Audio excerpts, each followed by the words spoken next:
ಎಲ್ಲರಿಗೂ ನಮಸ್ತೆ. ಮಹಾಲಯ ಅಮಾವಾಸ್ಯೆಯ ಈ ಮಾಹಿತಿ ನಿಮಗಾಗಿ. ಮಹಾಲಯ ಪಕ್ಷದ ಅವಧಿಯಲ್ಲಿ ಈ ರೀತಿ ಪೂರ್ವಜರನ್ನು ಪೂಜಿಸುವವರಿಗೆ ಪೂರ್ವಜರ ಆಶೀರ್ವಾದ ಹೇರಳವಾಗಿ ಸಿಗುತ್ತದೆ. ಒಬ್ಬ ವ್ಯಕ್ತಿಯು ತನ್ನ ಜೀವನದಲ್ಲಿ ಯಾವುದೇ ಅಡೆತಡೆಗಳಿಲ್ಲದೆ ಪ್ರಗತಿ ಹೊಂದಲು ಬಯಸಿದರೆ ಅವನಿಗೆ ಕುಲದೇವತೆ ಮತ್ತು ಪೂರ್ವಜರ ಆಶೀರ್ವಾದಗಳು ಅಗತ್ಯವಾಗಿರುತ್ತದೆ.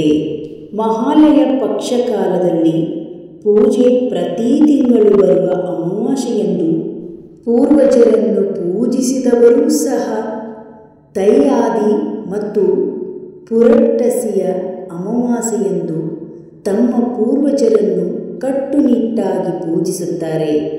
ನಿರ್ದಿಷ್ಟವಾಗಿ ಹೇಳುವುದಾದರೆ ಪುರಟ್ಟಸಿ ತಿಂಗಳಲ್ಲಿ ಬರುವ ಅಮಾವಾಸ್ಯೆಯನ್ನು ಮಹಾಲಯ ಪಕ್ಷ ಅಮಾವಾಸ್ಯೆ ಎಂದು ಕರೆಯಲಾಗುತ್ತೆ. ಈ ಅಮಾವಾಸ್ಯೆಯ ಹಿಂದಿನ 15 ದಿನಗಳನ್ನು ಮಹಾಲಯ ಪಕ್ಷ ಎಂದು ಕರೆಯುತ್ತಾರೆ. ಈ 15 ದಿನಗಳಲ್ಲಿ ನಮ್ಮ ಪೂರ್ವಜರು ನಮ್ಮ ಮನೆಗಳಿಗೆ ಭೇಟಿ ನೀಡುತ್ತಾರೆ ಮತ್ತು ನಮ್ಮೊಂದಿಗೆ ಇರುತ್ತಾರೆ ಎಂದು ಹೇಳಲಾಗುತ್ತದೆ. ಅಂತಹ ದಿನಗಳಲ್ಲಿ ನಾವು ಮಾಡಬೇಕಾದ ಪೂಜಾ ವಿಧಾನಗಳನ್ನು ನೋಡೋಣ ಬನ್ನಿ.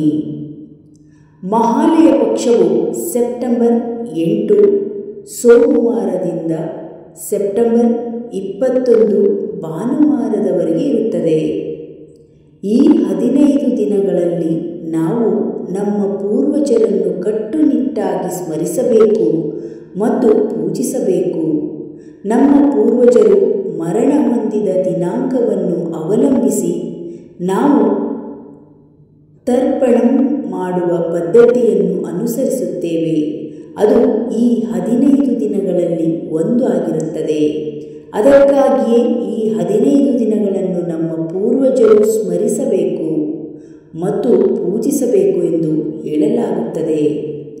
ಮನೆಯ ಬಾಗಿಲಲ್ಲಿ ಕೋಲ ಬಿಡಿಸುವುದನ್ನು ಸಾಧ್ಯವಾದಷ್ಟು ತಪ್ಪಿಸಿ.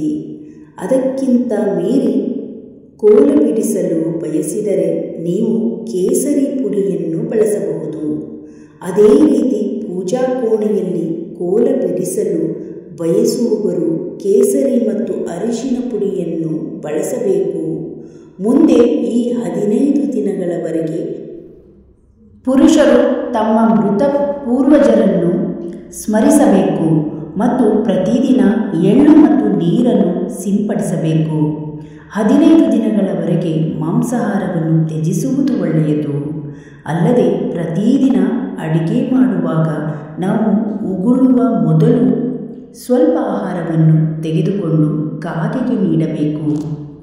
ನಂತರ ಸಂಜೆ 6 ಗಂಟೆಯ ಸುಮಾರಿಗೆ ನಮ್ಮ ಮನೆಯ ವಾಸದ ಕೋಣೆಯಲ್ಲಿ ದಕ್ಷಿಣಕ್ಕೆ ಮುಖ ಮಾಡಿ ಒಂದು ಸಣ್ಣ ತಾಂಬಲ ತಟ್ಟೆಯನ್ನು ಇರಿಸಿ ಅದರ ಮೇಲೆ ಒಂದು ದೀಪವನ್ನು ಇಡಿ. ಅದರ ಮೇಲೆ ಸೀಮೆ ಎಣ್ಣೆಯನ್ನು ಸುರಿದು ಅದರ ಮೇಲೆ ಹತ್ತಿ ಬಟ್ಟೆಯನ್ನು ಇಟ್ಟು ದೀಪವನ್ನು ಬೆಳಗಿಸಬೇಕು. ಈ ದೀಪದ ಮುಂದೆ ನಾವು ಒಂದು ದೊಡ್ಡ ಲೋಟ ನೀರು ಮತ್ತು ಸ್ವಲ್ಪ ಸಿಹಿ ಪದಾರ್ಥವನ್ನು, ತುಪ್ಪದಲ್ಲಿ ಮಾಡಿರುವ ಸಿಹಿ ಪದಾರ್ಥವನ್ನು ಇಟ್ಟುಕೊಂಡು ಪೂರ್ವಜರನ್ನು ಹೃತ್ಪೂರ್ವಕವಾಗಿ ಪೂಜಿಸಬೇಕು. ಈ ದೀಪವು 1 ಗಂಟೆ ಉರಿಯಬೇಕು. 1 ಗಂಟೆಯ ನಂತರ ದೀಪವನ್ನು ತಣ್ಣಗಾಗಲು ಬಿಡಿ ಮತ್ತು ಅದೇ ಸ್ಥಳದಲ್ಲಿ ಬಿಡಿ. ಮರುದಿನ ಬೆಳಗ್ಗೆ ದೀಪವನ್ನು ತೆಗೆದು ಯಾವಾಗಲೂ ಇಡಬಹುದಾದ ಸ್ಥಳದಲ್ಲಿ ಇಡಿ.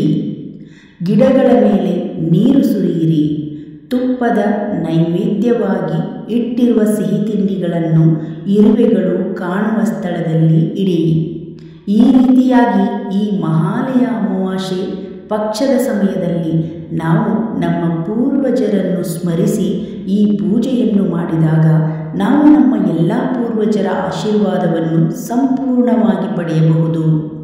ಜೀವನದಲ್ಲಿ ಇರಬಹುದಾದ ಎಲ್ಲ ಅಡೆತಡೆಗಳು ದೂರವಾಗುತ್ತವೆ. ನಂತರ ಪೂರ್ವಜರ ಆಶೀರ್ವಾದವನ್ನು ಸಂಪೂರ್ಣವಾಗಿ ಪಡೆಯುವ ಮತ್ತು ಜೀವನದಲ್ಲಿನ ಯಾವುದೇ ಶುಭ ಅಡೆತಡೆಗಳನ್ನು ತೆಗೆದುಹಾಕುವ ಈ ಮಹಾಲಯ ಪಕ್ಷ ಕಾಲಪೂಜೆಯನ್ನು ಮಾಡುವುದರಿಂದ ಪ್ರತಿಯೊಬ್ಬರೂ ವಿಶೇಷ ಜೀವನವನ್ನು ನಡೆಸಬಹುದು ಎಂದು ಹೇಳುವ ಮುಖಾಂತರ ಇವತ್ತಿನ ವಿಡಿಯೋವನ್ನು ಮುಗಿಸೋಣ. ಇವತ್ತಿನ ವಿಡಿಯೋ ನಿಮಗೆ ಇಷ್ಟ ಆದರೆ ಲೈಕ್ ಮಾಡಿ, ಈ ವಿಡಿಯೋವನ್ನು ಶೇರ್ ಮಾಡಿ. ಇನ್ನಷ್ಟು ವಿಡಿಯೋಗಳಿಗಾಗಿ ನಮ್ಮ ಚಾನಲನ್ನು ಸಬ್ಸ್ಕ್ರೈಬ್ ಮಾಡಿಕೊಳ್ಳಿ. ಧನ್ಯವಾದಗಳು.